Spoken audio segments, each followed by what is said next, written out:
जी हाँ दोस्तों, बिहार की राजनीति में आया बड़ा ट्विस्ट। बिहार की राजनीति में सीता का हुआ उदय, अयोध्या से भी बड़ा प्लान। बहुत स्वागत है आप सभी का। आप देख रहे हैं द राजनीति का विशेष सेगमेंट खबर और विश्लेषण। मैं हूं जब्बार खान। तो क्या वो भारतीय जनता पार्टी जिसने अयोध्या और राम की राजनीति को लेकर के अपनी सियासी उखड़ खाबड़ जमीन पर मजबूत महल बनाने की कोशिश में कामयाबी हासिल की, कुछ वैसा ही इस बार बीजेपी से परेशान नीतीश कुमार बिहार की राजनीति में एक्सपेरिमेंट कर रहे हैं? क्या अयोध्या के तर्ज पर बिहार में जो नीतीश कुमार ने ऐलान किया है, वहां पर भी पुनौराधाम की स्थापना के बाद में नीतीश को ऐसा श्रेय जाएगा जो श्रेय बीजेपी उत्तर प्रदेश में अयोध्या में नहीं ले पाई? आखिर बिहार की राजनीति में मां सीता के उदय के बाद में इस चुनाव का नतीजा किस करवट जाएगा? क्या 43 सीटों से 73 सीटों तक ले जाने में नीतीश कुमार बीजेपी के सामने इस दांव से कामयाब हो पाएंगे? दोस्तों विस्तार से आपको बताते हैं, अंत तक इस खबर को जरूर देखें। दोस्तों सबसे पहले मैं आपको बताऊं कि देश के राज्यों की राजनीति में, जिसमें उत्तर प्रदेश, मध्य प्रदेश, हरियाणा, राजस्थान सरीखे राज्य, जहां पर आमतौर पर धर्म बड़ा फैक्टर होता है चुनाव में, मगर आमतौर पर बिहार में धर्म का फैक्टर चलता हुआ हमने कम ही देखा है या ना के बराबर देखा है। लेकिन यह पहला चुनाव होने जा रहा है जिसमें शायद धर्म के फैक्टर को भी बिहार की राजनीति में आप देखेंगे, क्योंकि इसकी शुरुआत हो गई है। बिहार की राजनीति में, बिहार की सियासत में तपिश जितनी तेज हो रही है, उतनी ही बड़ी घोषणाएं सामने आ रही हैं। और नीतीश कुमार ने जो कदम उठाया है, उसने न सिर्फ विरोधियों की नींदें उड़ाई, बल्कि पूरे देश का ध्यान एक बार फिर से बिहार की ओर खींच लिया है। नीतीश कुमार ने अयोध्या के तर्ज पर बिहार में पुनौराधाम बनाने का वादा कर दिया, उसकी घोषणा कर दी। 883 करोड़ रुपयों की लागत का जो ऐलान किया, वो अपने आप में यह दर्शा रहा कि नीतीश कुमार दरअसल बीजेपी को लेकर के, बीजेपी के कोर वोटर को लेकर के कुछ नई रणनीति बना चुके हैं। अब दोस्तों, क्या अयोध्या में जिस तरीके से लंबे अरसे तक भारतीय जनता पार्टी ने एक ऐसी स्थिति उत्पन्न की थी जिस पर ध्रुवीकरण हुआ, हिंदुत्व का कार्ड चला, और फिर चूंकि मोदी ये जानते थे कि साधु संतों के आह्वान के बावजूद कि संसद से कानून बनाकर अयोध्या का राम मंदिर बनाया जाए, लेकिन मोदी ये जानते थे कि संभव नहीं हो सकता है, इसलिए अदालत के जरिए फैसला लाने की कोशिश की गई। मगर बिहार में तो ऐसी स्थिति है नहीं, वहां तो कोई कंट्रोवर्सी है ही नहीं। 20 वर्षों तक मुख्यमंत्री रहने के बाद नीतीश कुमार को अचानक क्यों ख्याल आया कि बिहार में मां सीता पुनौराधाम बनना चाहिए? दोस्तों 883 करोड़ की लागत, अयोध्या जैसे भव्यता, रामायण कालीन आस्था की राजनीति, यह कोई मामूली बात नहीं। पुनौराधाम जहां मां सीता का जन्म हुआ था, अब अयोध्या के राम मंदिर के टक्कर का धार्मिक केंद्र बनने जा रहा। नीतीश कुमार की कैबिनेट ने इस योजना पर मुहर क्या लगाई, राजनीतिक हलकों में भूचाल आ गया। अब सवाल है कि क्या नीतीश बिहार चुनाव से पहले जानकी कार्ड खेल रहे हैं? क्या इस सियासी युद्ध में उनका ट्रम्प कार्ड साबित होगा? दोस्तों सीता जी के लिए पुनौराधाम के निर्माण का ऐलान करके नीतीश कुमार ने एक ऐसा सियासी दांव चला जिससे वो एक तीर से कई निशाना लगा रहे। यह सिर्फ मंदिर नहीं बल्कि चुनावी बिगुल है। आप खुद सोचिए, यह कोई संयोग नहीं। जब विधानसभा चुनाव 2025 की गूंज सुनाई देने लगी, तभी नीतीश कुमार ने ऐलान किया। पिछले कुछ महीनों से नीतीश लगातार नई योजनाओं की घोषणा कर रहे हैं, कभी रोजगार, कभी जातीय सर्वेक्षण, कभी धर्म। 2024 में बीजेपी से अलग होकर इंडिया गठबंधन में शामिल होने के बाद से नीतीश का सियासी संतुलन लगातार बदलता दिख रहा है। आपने देखा 2024 में इंडिया गठबंधन, उससे चुनाव से पहले इंडिया गठबंधन गए, इंडिया गठबंधन बनाया, वापस आ गए और फिर बीजेपी के साथ। और अब धार्मिक घोषणा उनके बदले हुए रणनीतिक सोच का हिस्सा मानी जा रही। राजनीतिक विशेषज्ञों का मानना है कि नीतीश अब बीजेपी के राम नैरेटिव को सीता नैरेटिव से टक्कर देना चाहते हैं। यानी एक तरफ जहां बीजेपी ने अयोध्या में राम मंदिर के पूरे देश में हिंदू भावना को जोड़ा, वहीं नीतीश अब मां जानकी के नाम पर बिहारियों की भावना को भुनाना चाहते हैं।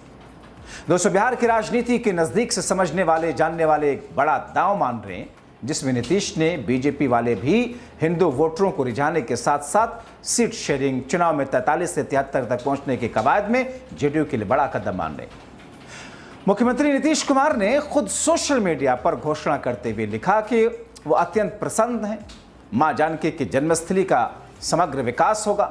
883 करोड़ की योजना केवल मंदिर निर्माण तक सीमित नहीं, एक रामायण सिटी की अवधारणा है जिसमें यात्रियों, श्रद्धालुओं, पर्यटकों के लिए हाईटेक सुविधाएं, संग्रहालय, पार्किंग, धर्मशाला, यात्री निवास, आर्ट गैलरी, तीर्थ मार्ग का निर्माण होगा। नीतीश ने यह भी कहा कि अगस्त तक शिलान्यास कर दिया जाएगा। यानी कि दोस्तों, जुलाई का महीना शुरू है, इसी अगस्त में शिलान्यास होगा। अगस्त के बाद सितंबर, अक्टूबर, 1.5-2 महीने के बाद चुनाव है। यानी कि ठीक चुनाव से पहले शिलान्यास करके नीतीश कुमार बीजेपी की उस रणनीति को ध्वस्त कर रहे हैं जिसमें उनकी सीट को कम करके उनको 43 से भी नीचे ले जाने की कोशिश करी जा रही है। दोस्तों, शिलान्यास अगस्त में और निर्माण फौरन शुरू। इस पूरी योजना को अयोध्या के मॉडल पर खड़ा किया जाएगा। यानी कि यह न सिर्फ बिहार के लोगों के लिए बल्कि धार्मिक गौरव का विषय बनेगा, बल्कि आगामी चुनाव में एक बड़ा भावनात्मक ट्रम्प कार्ड होगा। नीतीश कुमार ने अपने एक्स अकाउंट पर जो लिखा, मैं आपको पढ़ के सुना देता हूं। इस प्रोजेक्ट की फोटो डालते हुए नीतीश कुमार ने घोषणा करते हुए लिखा, मुझे बताते हुए अत्यंत प्रसन्नता हो रही है कि जगत जननी मां जानकी की जन्मस्थली पुनौरा धाम सीतामढ़ी को समग्र रूप से विकसित किए जाने हेतु भव्य मंदिर सहित अन्य संरचनाओं के निर्माण की योजना को आज कैबिनेट ने मंजूरी दे दी। आज कैबिनेट में पुनौरा धाम के समग्र विकास के लिए तैयार की गई वृद्ध योजना के लिए 882 करोड़ 87 लाख रुपयों की स्वीकृति प्रदान की गई है। इस योजना का जल्द ही कार्यारंभ कर दिया जाएगा। मैंने अगस्त महीने तक इसका शिलान्यास कराने का निर्देश दिया है। हम लोग पुनौरा धाम सीतामढ़ी में भव्य मंदिर निर्माण शीघ्र पूरा कराने हेतु कृत संकल्पित हैं। इसका श्री राम जन्मभूमि तीर्थ क्षेत्र अयोध्या की तर्ज पर समग्र विकास किया जाएगा। पुनौरा धाम में मां जानकी के भव्य मंदिर का निर्माण सभी देशवासियों के लिए तथा विशेष रूप से हम सभी बिहार वासियों के लिए सौभाग्य एवं गर्व की बात है। नीतीश कुमार ने लंबा चौड़ा पोस्ट लिख करके राजनीति को एक नई धारा दे दी है। दोस्तों, आइए जल्दी से ये भी बता दूं आपको कि आखिर क्यों है पुनौरा धाम इतना अहम। दरअसल पुनौरा धाम बिहार के सीतामढ़ी जिले में स्थित है और इसे मां सीता के जन्मस्थल के तौर पर जाना जाता है। ये रामायण से जुड़ा वो स्थल है जिसे अक्सर अयोध्या के मुकाबले उपेक्षित माना गया। नीतीश कुमार के लिए ऐलान सिर्फ एक विकास परियोजना नहीं बल्कि बिहार की धार्मिक पहचान को राष्ट्रीय मंच पर लाने की कोशिश है। नीतीश चाहते हैं कि अयोध्या की तरह यहां भी देश भर से श्रद्धालु आए। इससे न सिर्फ बिहार के धार्मिक पर्यटन अर्थव्यवस्था को बढ़ावा मिलेगा बल्कि नीतीश को एक धर्मनिरपेक्ष नेता की छवि से निकलकर धर्म जागरूक राष्ट्रवादी नेता के तौर पर पेश होने का मौका मिलेगा।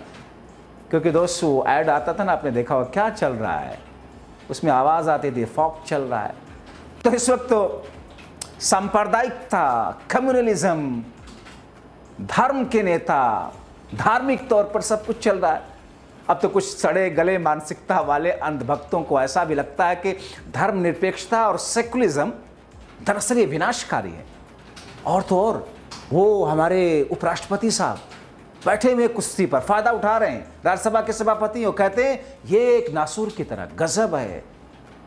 ऐसे लोगों के जहन में ऐसे सड़े गले ख्याल आते कहां से दोस्तों। अगर गौर करने वाली बात यह है कि नीतीश ने एक हफ्ते में दूसरी कैबिनेट की बैठक कर डाली, मतलब उनकी प्राथमिकता दिख रही है। तो फिर क्या इसका मतलब है? एक हफ्ते में दूसरी बार किए गई बैठक में नीतीश ने 24 एजेंडों पर मोहर लगवाई। साफ है सरकार अब चुनावी मोड में आ चुकी है। पिछले हफ्ते 46 प्रस्तावों को मंजूरी दी गई थी जिनमें मत पात्रों की छपाई के लिए कोलकाता के सरस्वती प्रेस को चुना जाना भी शामिल था। ये सरकार का एक साफ संकेत है कि अब हर फैसला, हर योजना, हर कदम चुनावी रणनीति का हिस्सा है। और जब फैसला धर्म से जुड़ा हो तो उसका सियासी असर भी गहरा होता है। इस बीच में वार विपक्ष ने भी किया, चुनावी स्टंट बताया। आरजेडी और बीजेपी दोनों ने पूछा, बीजेपी भी पूछ रही है। दोस्तों, गजब है कि जब पिछले 19 वर्षों से सीएम की कुर्सी पर नीतीश बैठे हैं तो अब अचानक ये धर्म प्रेम क्यों जागा। बीजेपी दरअसल पूछ नहीं, तिलमिला गई है। बीजेपी को लग रहा कि अरे उसकी चीजें तो नीतीश खींच रहे हैं, गड़बड़ ना हो जाए इस बार चुनाव में। वो पूछ रहे कि क्या वाकई मां जानकी से जुड़ी ही योजना या फिर नीतीश का आखिरी चुनावी अस्त्र है। आरजेडी जनता को गुमराह करने वाला इसे नीतीश का कदम मानती है। दोस्तों, जैसा कि मैंने शुरू में लिखा कि कुल मिलाकर के आप कह सकते हैं कि यूपी के अयोध्या में श्री राम के तर्ज पर बिहार में सीता का उदय हो चुका है। बिहार की राजनीति में, बिहार की सियासत में आमतौर पर जाति, आरक्षण, बेरोजगारी, शराबबंदी जैसे मुद्दे छाए रहते हैं, लेकिन अब धर्म और आस्था एक बार फिर केंद्र में आ चुके हैं। अयोध्या के बाद अगर कोई धार्मिक स्थल पूरे भारत में सुर्खियों में आ सकता है तो वो पुनौरा धाम है, और इस समय इसके उद्घोषक बने नीतीश कुमार। देखना होगा कि क्या मां जानकी की आस्था नीतीश को चुनावी बैतरणी पर पार कराएगी या ये इतना उल्टा पड़ेगा। लेकिन फिलहाल बिहार की सियासत में मां सीता लौट चुकी हैं और इस बार हाथ में सिर्फ कमल नहीं, एक नई रणनीति है। आप क्या सोचते हैं? अगर आप बिहार से हैं जरूर कमेंट कीजिए, बेखौफ कमेंट कीजिए। बहुत शुक्रिया।